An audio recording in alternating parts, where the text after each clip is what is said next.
So the problem I have with cultism and people who bandy around the word cult or anti-cult is that a lot of these cult leaders, uh, they might be good at psychologically hypnotizing people into uh, giving away their money and becoming devotees. Um, but for the most part, they don't know their history. You know, I'm one of the few people who interviewed Michael Aquino in the last months of his life. Supposedly, he died September 1st, 2019.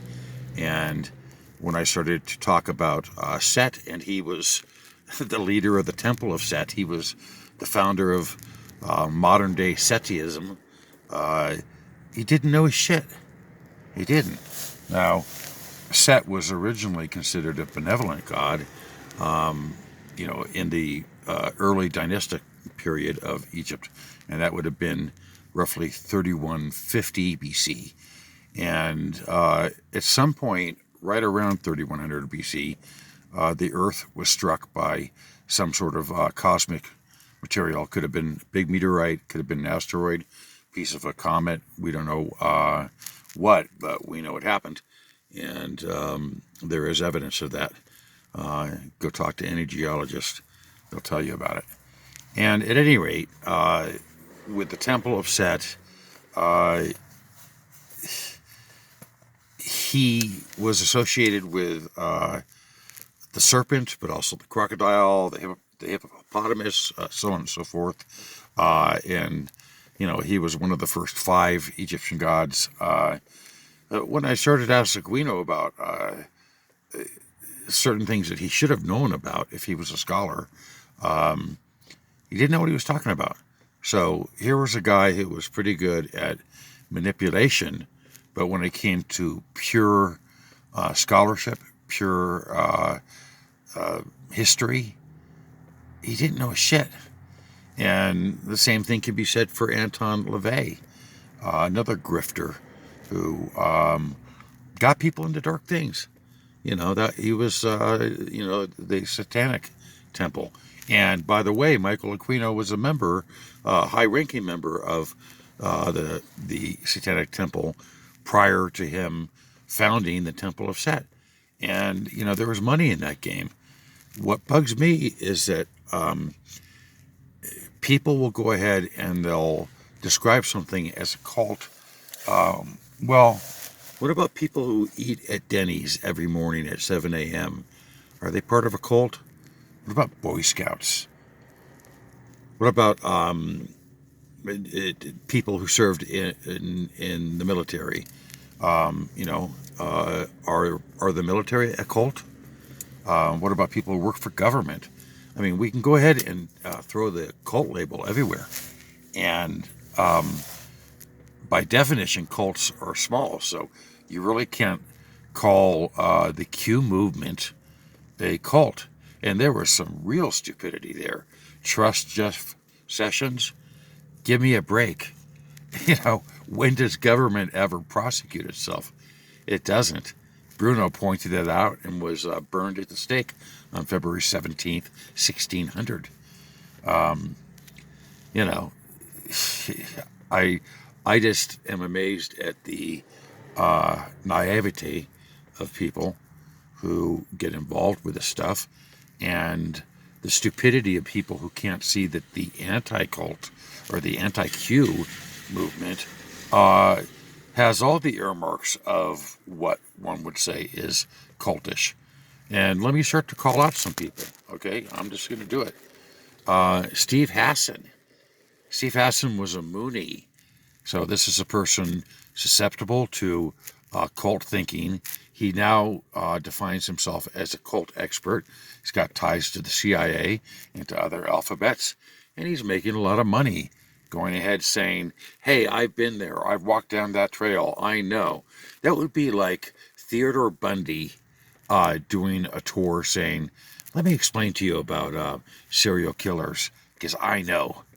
When we all know that serial killers are individual and have different motivations, and you literally can't be serial killer expert. And you can't be a cult expert because each cult is different. They are different by definition.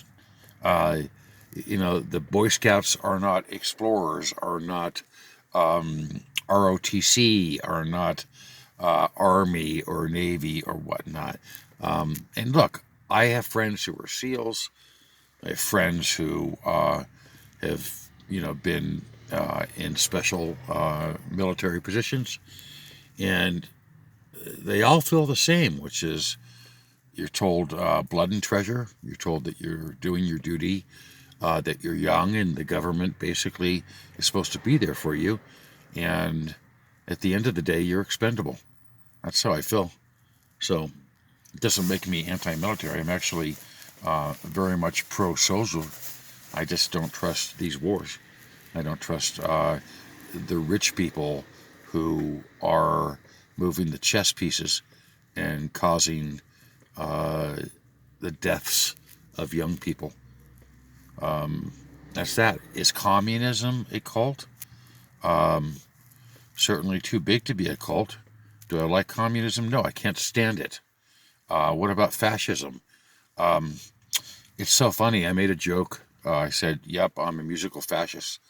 I definitely want my treble notes to goose step, right? I want things done on time. I want it to be synchronized, and it's a joke. And suddenly, this Aussie reporter, Daniel Ed Morrison, takes a couple tweets of mine and says, "Oh, look, he's anti-communist. He must be a fascist." And this is what I was trying to warn everybody a while ago, that we're going back into the 30s, where they want to define you as either fascist, nationalist, or they want to define you as communist. And it's a very dangerous thing. It really is. These are the times. This is what's going on right now. I talked to a buddy of mine in Texas, and he's telling me that it's not a matter of transformers blowing and the electricity going off.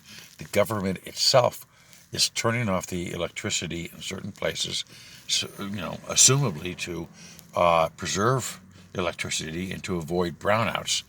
But you've got elderly people who are going for 20 hours, 24 hours, 30 hours in the cold, food going bad. It's not a good situation. It isn't. And right now, there's a push to turn government into a religion. Our best bet as individuals is to find what's inside of us and what motivates us, and not belong to any scripted organization. God is within. I'm a Christian, and I came to that conclusion independently. Nobody had to drill it into me. Witnessed things in my life, and I've experienced things in my life that make me a believer. But I'm the first one to basically say the Catholic Church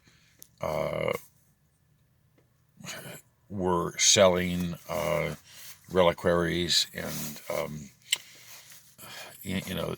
this is part of why the Reformation happened. There was bad things happening within the church, but the first church was Catholic, and there's something hauntingly beautiful about going into a cathedral and taking in music, and with the incense and the candles.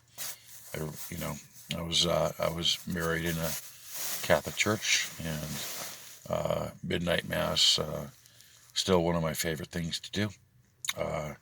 It's wonderful. There's something mystical about it, and let's talk about alchemy. There's alchemy all throughout the Bible.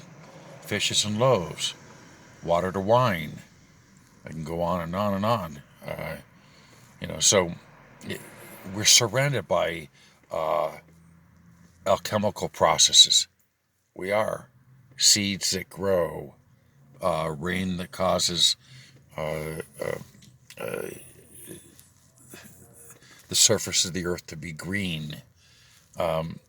There's miracles every day that are achemical.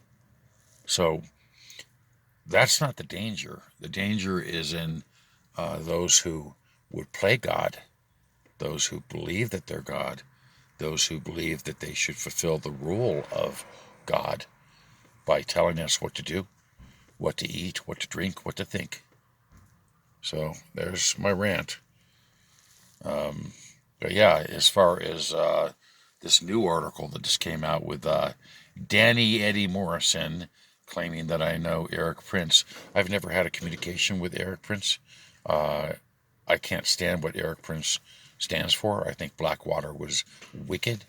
I think they were evil. I think that anytime that we go into a foreign land and we start to rape their women, I think that's bestial. I think that's a horrific thing. Harming children, wrong, bad, bad. Very good for the arms dealers. You look at Netanyahu, he's gotten rich off of military technology and bribes. And, on the other side, the Palestinian side, Abbas has a huge mansion while the Palestinian people are in utter poverty. It's just a horrible situation. And, if you think Saudi Arabia is enlightened, well, they're great at mathematics and they're really great at making a lot of money, which they've done well because of oil. But if you're a woman, right now they barely have allowed women to drive. So, you know, there's a lot of waking up still to do for people, and they're going to do it through learning to increase their natural autodidactic nature. So there's my rant for the day.